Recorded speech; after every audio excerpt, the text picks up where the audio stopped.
Hello, hello, hello. We are on day 6. Christ. Christmas. T. Is you is or is you ain't my baby? Okay, you probably think I've really lost it now. How does that equate to T? Well, the T is all about trust. If we're thinking about the 9 pillars, this is the 6th one, which is to do with presence. How are you showing up? Are you showing up on 2 levels? This is where we're going with this one. To your material, what you're saying. Are you really fully invested in what you're saying? Do you remember yesterday when we were talking about the example with somebody who wasn't entirely sure about whether she could deliver on that webinar and she had the micro shakes? How are you showing up to your material? Do you believe it? Do you believe it's important and therefore you are putting all your energy consciously into delivering to your audience this brilliant wisdom that you've got? That's the first thing. How does that show up if you're not present? Well, think about it from this perspective. Have you been in a situation where, I don't know, say like a networking meeting where everybody goes around the room and does their 60-second pitch?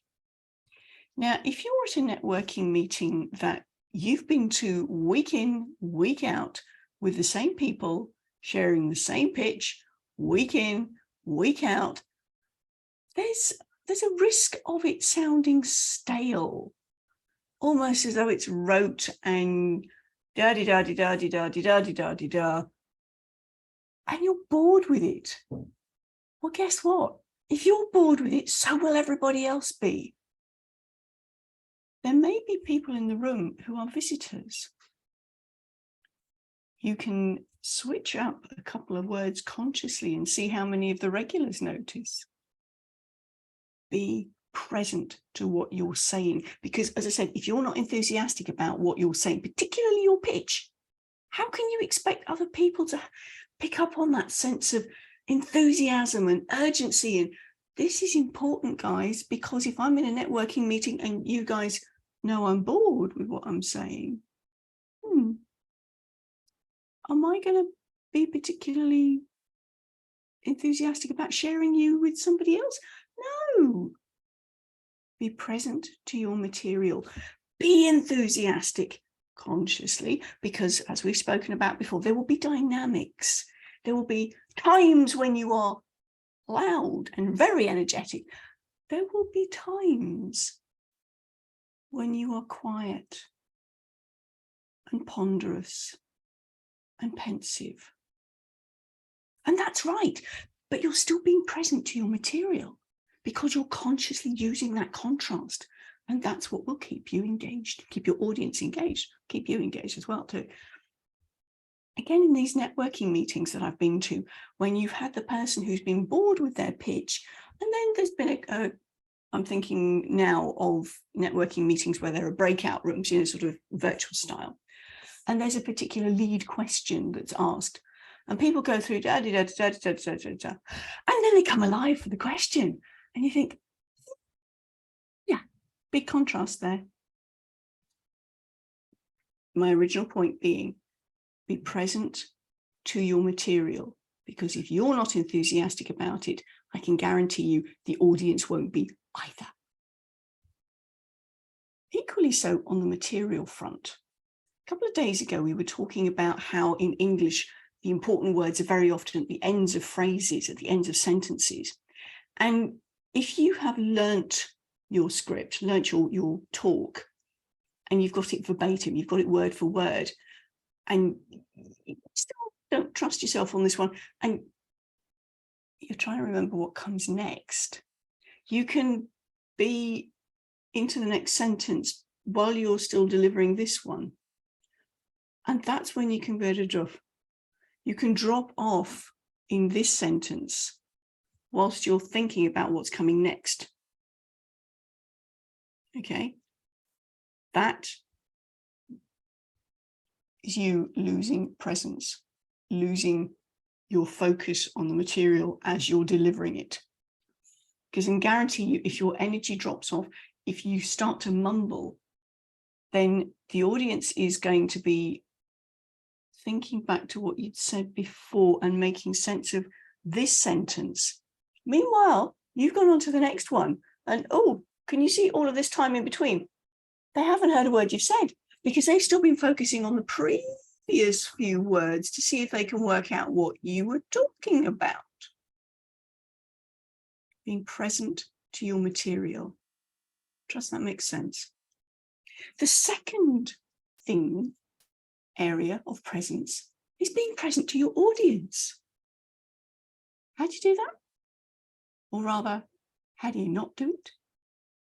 It's one of those things that's easier to define by its absence. You know when you've been in a conversation with somebody and you've thought, hello, lights are on but nobody's in. The mind is elsewhere. They're not being present to the conversation. You've possibly had, again, in a networking meeting, had a conversation with, been talking to somebody and they've gone over your shoulder because they've seen somebody else walk in the door. And that person is obviously far more interesting than you are. They're not being present to you. That's when you know there's a lack of presence, there's a lack of focus. Now, your audience wants to know that you are there for them, just for them. And that can be even in an auditorium of 10,000 people. Everyone in the audience wants to have that feeling that you are talking purely to them. The what's in it for me theory. Because we all like to think that we're the center of our worlds. Whether we do this up here at a conscious level or whether it's still back in our subconscious, we still like to think that we are the most important person in the room. Well, I am, aren't I? So the audience wants to know that you are present for them. Now, when you do this on stage, you know where you can see people in front of you. Now, depending on the size of your stage, you may only be able to see the first 2 or 3 rows before the arc lights take over, or rather the darkness takes over. This is why I strongly recommend to the speakers that I work with to go and scout out the room, preferably a day before, and see how big it is, see how much energy you need to bring to fill that space. Even when there are people in the room and the sound will be different because of the deadening effect of the people, and besides which you will then also be mic'd. My point is, how much energy, how much presence do you consciously require to bring to fill that space? You can also see then, possibly if the room is set out in time, you can see if there are tables, where the tables are likely to be. If it's a tiered lecture theatre, for instance, you can see roughly where the top tier is going to be. So when you are speaking, you can either see people genuinely or imagine where they are and choose people in the audience to lock eyes with and have that sense of presence. And don't forget those up at the top. Keep looking around, because then even if your audience, they are not the one that you're looking at specifically, they know that you're still interested in everyone in the room. You're not simply delivering to that person there. If you're in a virtual stage, on a virtual stage like we are now, you'll have noticed that almost exclusively, I've been looking directly at the camera. Now that is equivalent of giving you direct eye contact. Now I'm not staring, I'm not doing the scary stare. It's that gentle, soft focus. When you're delivering to a room full of people, and you've got windows open, it's tempting to glance around because we're hardwired to look at faces. Think of it from an evolutionary perspective. The first thing that we needed to be able to recognize was the face of mum. She's the one that I get the food from. So we are hardwired to look at faces. So it is so important to be able to think, right, where is my focus? When you're delivering to a virtual room, not to the faces. You can glance at them to check specifically for reactions on a particular point. However, it's really important to keep the eye contact going. If you're doing lives on the phone, that's another thing to bear in mind. Where is the camera and where am I looking? Here's one I didn't prepare earlier. Was it gone? When I work with people who they really don't get the idea of where the camera is, I suggest that they do something like this. Cut a hole out for an eye and stick it over the camera. That way, I'm still looking at a face and I'm giving direct eye contact.